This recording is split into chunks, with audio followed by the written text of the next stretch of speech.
नमस्कार, जनतंत्र टीवी देख रहे हैं आप। मैं हूं आपके साथ कोमल गंगवार। हरियाणा के पूर्व मुख्यमंत्री और स्वतंत्रता सेनानी चौधरी बंसीलाल की जयंती पर सीएम मनोहर लाल ने ट्वीट कर उन्हें नमन किया है और कहा है कि हरियाणा की विकास यात्रा में आपका योगदान सदैव अविस्मरणीय और प्रेरणा स्रोत रहेगा। ये ट्वीट भी आपको इस वक्त दिखा रहे हैं।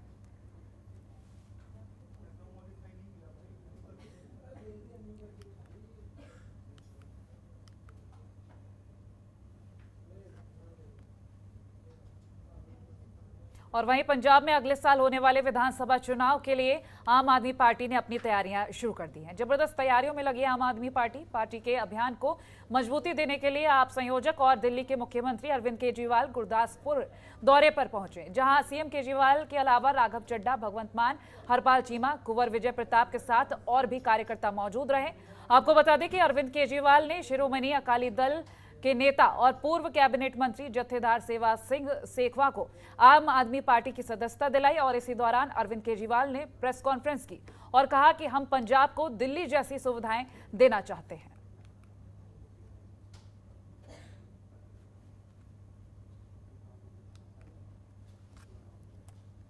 चाहे अमीर हो चाहे गरीब हो, सबके बच्चों को अच्छी शिक्षा मिले, फ्री शिक्षा मिले। चाहे अमीर हो चाहे गरीब हो, सबके परिवार को अच्छा इलाज मिले, सबको बिजली अच्छी मिले, सबको, किसानों को, मजदूरों को, सबको न्याय मिले, सबका विकास हो। इस मिशन को लेके हम लोग चले हैं और हम समझते हैं कि आज सेवा सिंह सेखवा जी हमारे परिवार में जो शामिल हुए हैं, हमारे इस मिशन को बहुत तेजी मिलेगी, बहुत बल मिलेगा और मिलके हम लोग पंजाब को अच्छा बनाएंगे। और वहीं हरियाणा के पूर्व मुख्यमंत्री भूपेंद्र सिंह हुड्डा ने प्रेस कॉन्फ्रेंस कर राज्य सरकार पर निशाना साधा। हुड्डा ने कहा कि राज्य में इस वक्त बेरोजगारी का आंकड़ा सबसे ऊपर है। साथ ही उन्होंने कहा कि प्रदेश सरकार ने ना तो प्रदेश से बेरोजगारी हटाने के लिए कोई काम किया और ना ही किसानों के हित के लिए कोई फैसला लिया है। सरकार का हर एक फैसला किसान विरोधी रहा है। इसके अलावा पेपर लीक मामले को लेकर भी सवाल खड़े किए और कहा कि इस मामले की सीबीआई जांच हो और दोषियों के खिलाफ सख्त से सख्त कार्रवाई की जाए।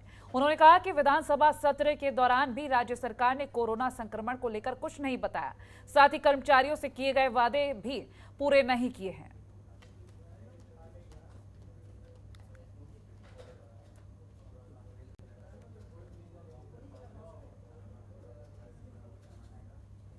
और वहीं पंजाब कांग्रेस के कार्यकारी अध्यक्ष पवन गोयल ने कांग्रेस प्रदेश मुख्यालय पहुंचे और जहां पवन गोयल ने लोगों की समस्याएं सुनी और इस दौरान कांग्रेस में चल रहे आपसी घमासान पर पूछे गए सवालों पर उन्होंने कहा कि ऐसा होता रहता है, कल हाईकमान ने फैसला लिया, हम सभी संगठन से बंधे हैं, छोटी मोटी बातें होगी तो दूर भी हो जाएंगी।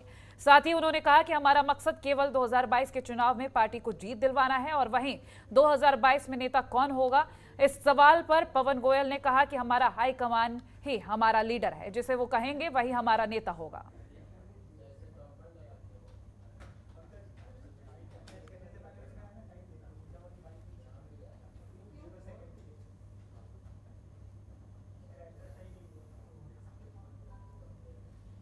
हरियाणा के गृह मंत्री अनिल विज का स्वास्थ्य खराब चल रहा है। स्वास्थ्य खराब होने के कारण पीजीआई में भर्ती हैं।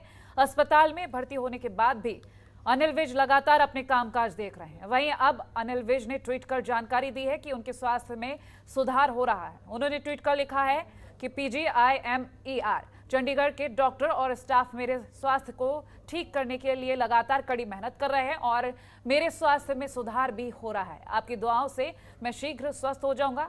गौरतलब है कि गृह मंत्री अनिल विज का स्वास्थ्य पहले से बेहतर है। उनके बीमारी को लेकर कुछ टेस्ट हुए, टेस्ट की रिपोर्ट आने के बाद डॉक्टरों ने उनका इलाज शुरू कर दिया है। यहाँ पर बहुत सारे विभागों की बिल्डिंगें नहीं बन चुकी हैं, बहुत सारी अच्छी मशीनरी है, बहुत ज़्यादा क्वालिफाइड यहाँ पर स्टाफ है, डॉक्टर्स हैं। लेकिन ये जिस बिल्डिंग में हम बैठे हुए हैं, इसको नेहरू ब्लॉक कहते हैं, ये 1950 में बना था। तो मैंने केंद्रीय मंत्री को, स्वास्थ्य मंत्री को ये पत्र लिखा है कि इस ब्लॉक को वो तोड़कर जहाँ तो नया बनाए और जहाँ इसकी आज की आवश्यकताओं के मुताबिक जो आज के स्टैंडर्ड है NABH का। और वहीं कुरुक्षेत्र में विधायक सुभाष सुधा ने थानेसर के विकास कार्यों को लेकर बैठक की, जिसके बाद थानेसर विधायक सुभाष सुधा ने कहा कि थानेसर के विकास के लिए धन और संसाधनों की कमी नहीं है। वहीं अधिकारियों को चेतावनी भी दी कि अगर काम करना है तो कुरुक्षेत्र में रह, नहीं तो अपना तबादला करवाकर दूसरे जिले में चले जाएं। साथ ही कहा कि मुख्यमंत्री मनोहर लाल ने ज्योतिनगर में सूरजकुंड तीर्थ का जीर्णोद्वार करने के लिए घोषणा की है और 2 करोड़ रुपए का बजट जारी किया था। इस प्रोजेक्ट को अलग अलग चरणों में विकसित किया जाना है।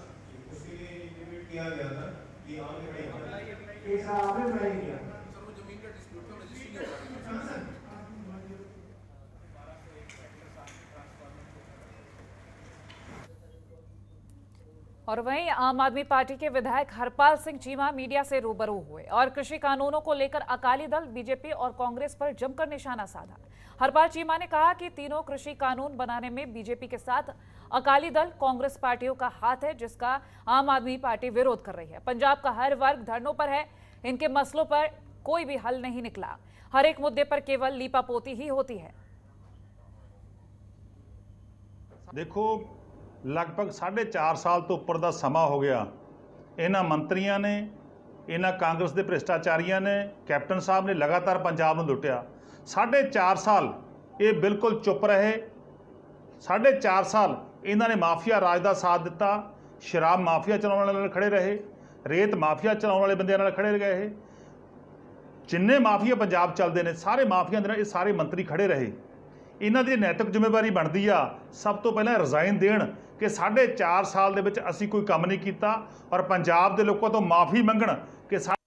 और वहीं हरियाणा के पूर्व मुख्यमंत्री चौधरी बंसी लाल की जयंती पर कांग्रेस नेता किरण चौधरी ने ट्वीट कर उन्हें नमन किया और कहा कि हरियाणा में नहरों का जाल बिछाकर किसानों को उनके हक का पानी आपने दिलाया। आपके पद चिन्हों पर चलकर मैं भी किसान भाइयों के हक और हकूकों की लड़ाई को जारी रखूंगी। तो ये ट्वीट भी इस वक्त आपको दिखा रहे हैं।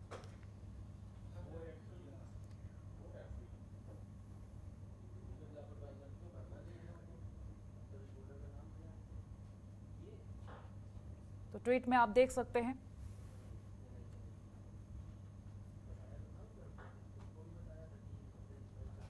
हरियाणा के यमुनानगर में पेपर लीक मामले में कंवरपाल गुर्जर ने मीडिया से बातचीत करते हुए बताया कि मामले से जुड़े सभी अपराधियों को गिरफ्तार कर लिया गया है।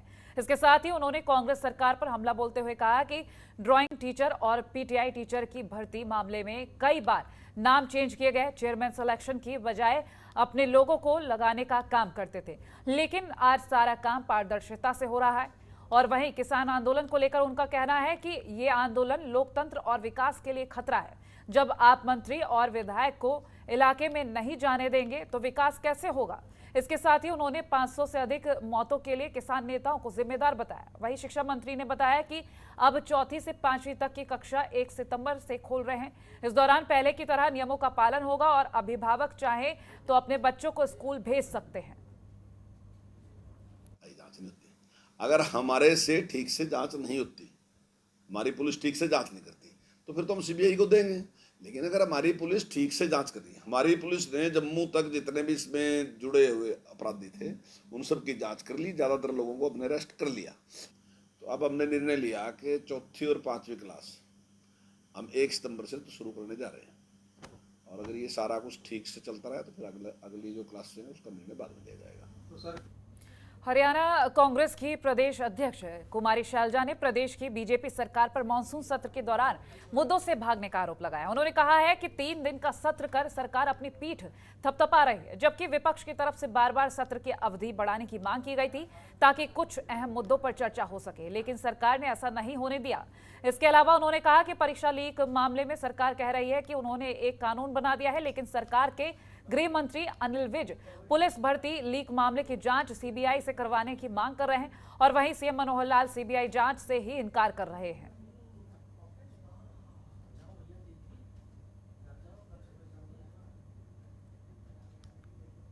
सरकार के पास कोई बिजनेस ही नहीं है। विपक्ष के पास सारे मुद्दे थे, लेकिन विपक्ष की आवाज़ ये सरकार सुनना नहीं चाहती है। अपने 2-4 बिल ला कर ये दिखाते हैं कि बस सारा काम हो गया। ऐसे राज्य में जो आज के दिन आम लोगों को महसूस होता है कि सरकार नाम की कोई चीज़ नहीं है, उस बात को इनका ये रवैया और पुख्ता करता है।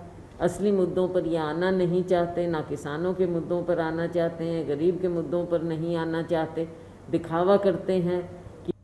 कांग्रेस प्रदेश अध्यक्ष कुमारी शैलजा करनाल पहुंची, जहां इस दौरान शैलजा ने कहा कि कांग्रेस पार्टी प्रदेश भर में अपने संगठन को मजबूत करने में जुटी है। आपको बता दें, कुमारी शैलजा की मौजूदगी में पूर्व जेजेपी के जिला अध्यक्ष ने कांग्रेस पार्टी का दामन थाम लिया। इंद्रजीत ने कृषि कानूनों के खिलाफ जेजेपी पार्टी को अलविदा कह दिया था। और वहीं कुमारी शैलजा ने कहा कि कांग्रेस पार्टी में कोई गुटबाजी नहीं है। वहीं उन्होंने राज्य सरकार पर निशाना साधते हुए कहा कि ये तो सरकार अपनी नाकामियां छुपाने के लिए ऐसी बातें करती है। कांग्रेस पार्टी एकजुट होकर सड़क से सदन तक आम जनता की आवाज उठाती है। फूट तो सरकार में है, जहां पर गृह मंत्री चाहते हैं कि पेपर लीक मामले में जांच सीबीआई को करनी चाहिए, क्योंकि इन्हें अपने ही तंत्र और पुलिस पर भरोसा नहीं है। शैलजा ने साफ कर दिया कि भूपेंद्र सिंह हुड्डा के साथ कोई नाराजगी नहीं चल रही है। वहीं कृषि कानूनों को लेकर कुमारी शैलजा ने किसानों का समर्थन करते हुए सरकार को जमकर घेरा। सिलसिले में मुझे खुशी है कि आज हमारे साथ